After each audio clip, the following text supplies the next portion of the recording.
Bonjour à toutes et à tous, bienvenue sur la chaîne de Jarod pour une nouvelle Poké News.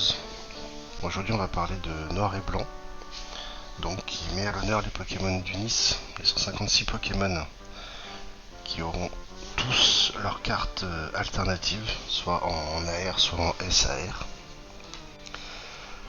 Donc pour la version japonaise, ça va être SV11, Black Bolt and White Flare. Donc il y a deux displays disponibles, une display noire, une display blanche. Les boosters sont normaux, sont des boosters avec 7 cartes. Donc les displays ont 20 boosters de 7 cartes. Et ils ont fait des boosters deluxe qui ce sont des displays avec 4 boosters de 35 cartes, mais avec une AR garantie. Ce qui est pas mal avec le nombre d'AR et de SAR qu'on trouve dans cette collection.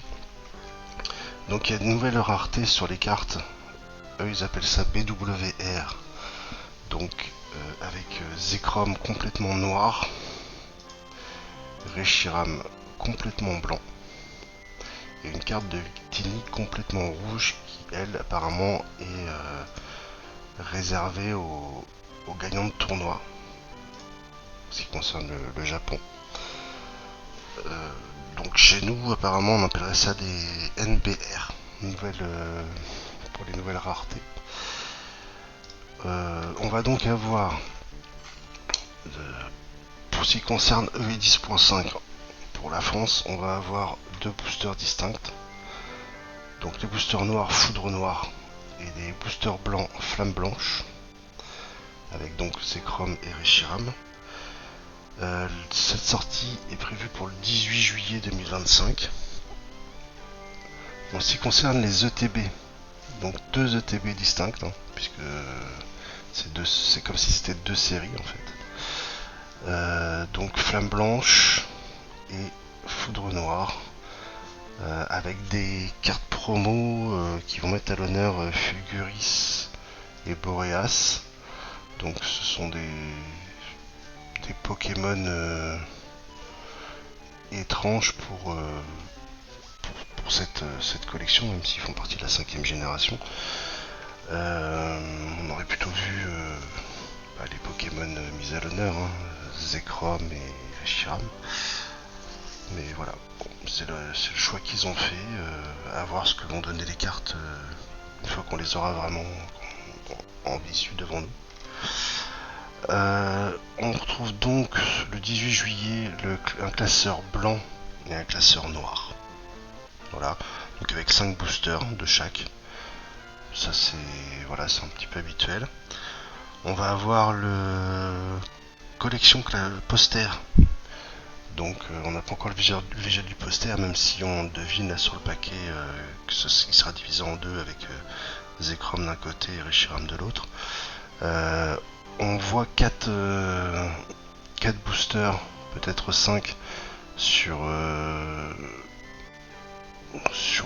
visuel qu'on a, mais normalement c'est toujours des tripacks pour les coffrets posters. Donc on devrait avoir deux noirs, un blanc, ou deux blancs, un noir. Peut-être qu'exceptionnellement ils en mettraient 4 pour qu'il y en ait deux de chaque. On retrouve les cartes promo qui vont être Cosmo Holo des 3 starters. Donc Vipélière, Guricui et Moustillon. Voilà, donc c'est du classique. On a les Minitines qui sortent aussi le 18 juillet. Donc elles sont toutes noires. Pourquoi toutes noires? Pourquoi pas avoir fait des blanches? Pareil, c'est un choix qui a été fait. Voilà, par contre on devrait bien retrouver un booster noir, un booster blanc dedans. Voilà, donc on verra ce que ça donne. Les Pokémon mis à l'honneur, bon, c'est pas non plus les plus parlants pour nous. Mais bon, voilà, c'est encore une fois le choix artistique qui a été fait. Ensuite, on passe aux sorties du 1er août. Donc, on devrait avoir des tripacks avec en carte promo Cosmo Holo Symbios et Cinderella. Et bien sûr, les autocollants, les stickers que l'on trouve habituellement. Pour changé, ils nous ont mis une collection illustration Unis avec Victini qui sort le 1er août. On aurait droit à notre première carte Jumbo AR. Donc avec ce Pokémon apprécié, hein, Victini. Par contre, ce qui est intéressant sur le visuel, c'est qu'on voit que la carte de droite de Victini, c'est une carte Pokéball. Donc on va avoir comme 8.5 droit au Pokéball et au Master Ball. Donc avec les 156 AR et alternatives, bah, ça va rajouter des raretés supplémentaires.